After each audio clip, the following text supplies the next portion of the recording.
AVM online classes में आपका स्वागत व अभिनंदन। लेसन 2 प्राणियों में पोषण को आगे पढ़ेंगे। मानव पाचन तंत्र हम पढ़ रहे थे। अब आगे इसके अंदर हम आज पढ़ेंगे शुद्रांत्र, जो आपके सामने लिखा हुआ है यहाँ पर। शुद्रांत्र ये वाला आपको चित्र में दिखाई दे रहा है, लेकिन यहाँ पर नाम आपको थोड़ा छोटा है, टिशिंग हेड, इसीलिए यहाँ पर मैंने लिखा हुआ है शुद्रांत्र। ये लगभग 7.5 मीटर लंबी कुंडली नुमा, ये कुंडली ऐसी लगी हुई होती है। आप चित्र में देख सकते हो, अपनी किताब में भी ऐसा चित्र आपको दिखाई देगा। शुद्रांत्र लगभग 7.5 मीटर लंबी अत्यधिक कुंडलित नली है। ये यकृत एवं अग्नाशय से स्रावित प्राप्त करती है। इसके अतिरिक्त इसकी भित्ति से भी कुछ रस स्रावित होते हैं। इसकी भित्ति का मतलब होता है इसके किनारों से, ये वाले किनारे, इधर से भी कुछ रस स्रावित होता है। यकृत, आपको दूसरे नंबर पे मैंने बताया यकृत, ये वाला यकृत है। गहरे लाल व भूरे रंग की ग्रंथि है। ये गहरा लाल रंग होता है व भूरे रंग की ये ग्रंथि है यकृत। यकृत ये ऊपर वाली, इधर वाली, ये यकृत लिखा भी है अपनी किताब में, आप देख सकते हो इसको और अधिक स्पष्ट तरीके से आपको चित्र में देख सकते हो। यकृत गहरे लाल व भूरे रंग की ग्रंथि है जो उदर के ऊपरी भाग में दाहिनी और दक्षिण की ओर होती है। यह शरीर की सबसे बड़ी ग्रंथि है। ये अपने शरीर की जो यकृत है ना, ये सबसे बड़ी ग्रंथि है। और किधर स्थिर होती है? दाहिनी ओर यानी दक्षिण की ओर। यह पीत रस स्रावित करती है। इसके अंदर कौन सा रस आता है? यकृत के अंदर पीत रस।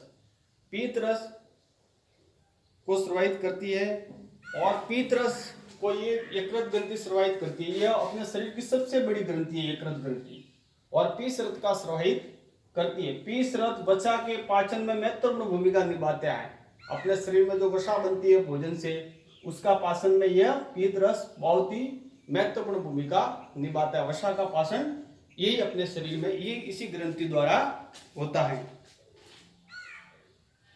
यह शरीर की सबसे बड़ी ग्रंथि है। यह पीत रस स्रावित करती है जो एक थैली में संग्रहित होता रहता है। इसे पित्ताशय कहते हैं। इसको पित्ताशय भी कह सकते हैं या कहते हैं। पीत रस वसा के पाचन में महत्वपूर्ण भूमिका निभाता है। जो वसा वाले हम भोजन करते हैं, जिसके अंदर वसा होती है, जैसे घी है, तेल है, कोई भी, तो उसको पचाने में यह अपने को सहायता करती है। फिर इसके बाद में आती है अग्नाशय।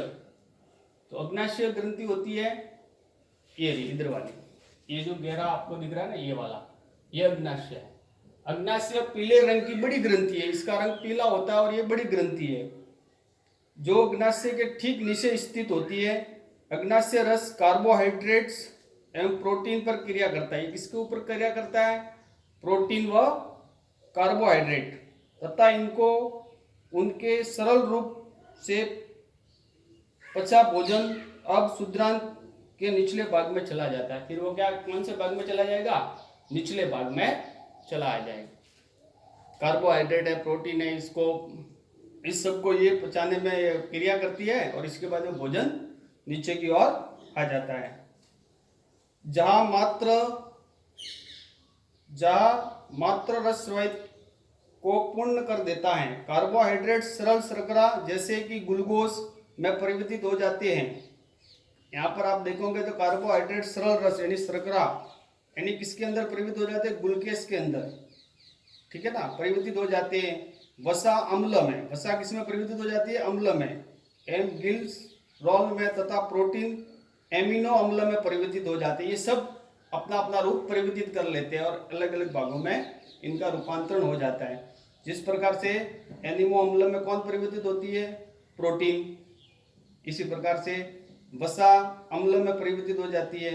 इस प्रकार से बहुत सारे इसके अंदर ये क्रियाकलाप होते हैं। इसके बाद में भोजन का अपना पाचन होता है। इतना बड़ा भोजन पाचन तंत्र है। इन प्रक्रिया से भोजन को गुजरना पड़ता है। फिर इसके बाद में हम देखेंगे शुद्रांत में अवशोषण, यानी शुद्रांत में अवशोषण कैसे होता है, उससे संबंधित अभी आपको पढ़ना है इस बिंदु के ऊपर। दूसरा बिंदु, ये वाला शुद्रांत वाला। इसके अंदर अवशोषण कैसे होता है? पचा हुआ भोजन अवशोषित होकर शुद्रांत की भित्ति में स्थित रुधिर वाहिनियों में चला जाता है। इसी प्रक्रम को क्या कहते हैं? अवशोषण कहते हैं। मैंने यहाँ पर भी लिखा हुआ है, जैसे जो भोजन पच जाता है, पचा हुआ भोजन अवशोषित होने के बाद में शुद्रांत की भित्ति में स्थित रुधिर वाहिकाओं में चला जाता है, रुधिर वाहिकाओं में चला जाता है। इस प्रक्रम को क्या कहेंगे? अवशोषण कहते हैं। ये एक परिभाषा भी अवशोषण की, कभी अपने को पूछ ले कि अवशोषण किसे कहेंगे, तो ये परिभाषा आपको पूरी याद करनी पड़ेगी। इसके अंदर से बहुत सारे छोटे छोटे प्रश्न बनते हैं। इसी प्रकार से ये अवशोषण की परिभाषा याद करनी है, ठीक है। इसी को हम आगे इसी के अंदर और पढ़ेंगे। इस प्रक्रम को अवशोषण कहते हैं। शुद्रांत की आंतरिक भित्ति पर उंगली के समान उभरी हुई संरचनाएं होती है। इसके आंतरिक यानी अंदर वाले भाग में उंगली के समान है उभरी हुई संरचना होती है, जिन्हें दीर्घ रोम कहते हैं। जिन्हें दीर्घ रोम यानी बड़े रोम अथवा रसाकुर कहते हैं। दो नाम है इसके, दीर्घ रोम या रसाकुर भी कहते हैं। क्या आप अनुमान लगा सकते हैं कि दीर्घ रोम की आंत्र में क्या भूमिका है? दीर्घ रोम की इसके अंदर क्या भूमिका है? दीर्घ रोम पचे हुए भोजन में अवशोषण हेतु तल क्षेत्र बढ़ा देते हैं। इन्हें उनका क्या बढ़ा, आयतन बढ़ा देते हैं, उसका क्षेत्र एकत्रित होने का वो बढ़ा देते हैं। प्रत्येक दीर्घ रोग में सूक्ष्म रुधिर वाहिका का जाल बिछा हुआ होता है।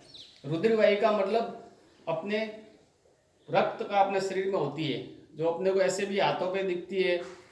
तो ये सब का काम क्या है? अपने पूरे शरीर में रक्त का संचारण यानी रक्त को हर एक इच्छे तक पहुंचाना।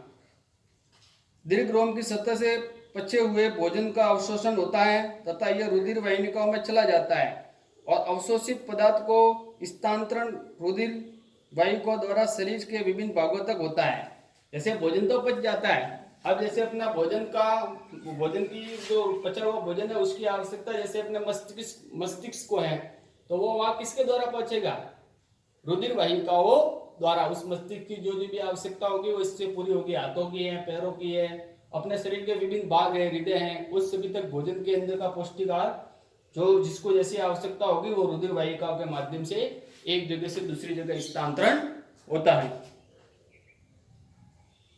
तो ये स्थान चला जाता है। अवशोषित पदार्थ को स्थानांतरण रुधिर वाहिकाओं द्वारा शरीर के विभिन्न भागों तक होता है, जहां उनका उपयोग जटिल पदार्थों को बनाने में किया जाता है। इस प्रक्रम को क्या कहेंगे? संवागीकरण कहते हैं। जटिल पदार्थों को बनाने में किया जाता है, इस प्रक्रम को क्या कहेंगे?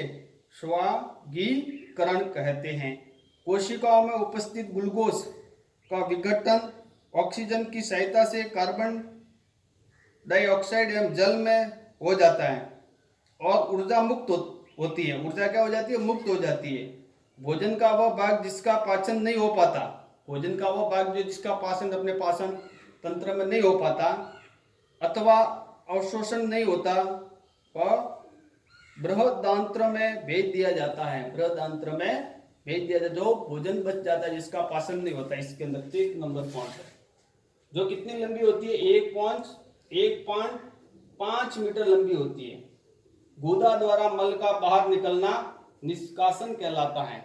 1.5 मीटर ये लंबी होती है और गुदा द्वारा जो बिना पचे हुआ भोजन जो अपने शरीर से बाहर निकल जाता है उसको क्या कहेंगे? निष्कासन। शुद्रांत की अपेक्षा ये चौड़ी होती है। ये शुद्रांत लंबा होता है लेकिन ये चौड़ी होती है, इसकी चौड़ाई ज्यादा होती है एवं छोटी होती है। चौड़ाई ज्यादा होती है लेकिन लंबाई भी इसकी बहुत कम होती है। ये लगभग 1.5 मीटर लंबी होती है। जो बचा हुआ अपशिष्ट पदार्थ मलाशय में चला जाता है तथा अर्ध ठोस मल के रूप में रहता है। समय समय पर गुदा द्वारा मल बाहर निकाल दिया जाता है। इसे क्या कहेंगे? निष्कासन कहते हैं। इसको क्या कहेंगे? इसको निष्कासन कहेंगे। तो आज अपना ये जो मानव पाचन तंत्र था, ये चैप्टर आज अपना पूरा हो गया है। अब आगे इस लेसन और बाकी है, इसके अंदर और देखेंगे। एक साथ पढ़ने से आपको ये क्लियर नहीं होता, इसलिए मैंने इसको 2 पार्ट में पढ़ाया ताकि आप व्यवस्थित इसको क्लियर कर सके। अपनी किताब में भी जो चित्र दिया गया उस चित्र को भी आप देखें और एक एक चीज़ को क्लियर करें, कौन सी चीज़ कहाँ पर आई हुई है।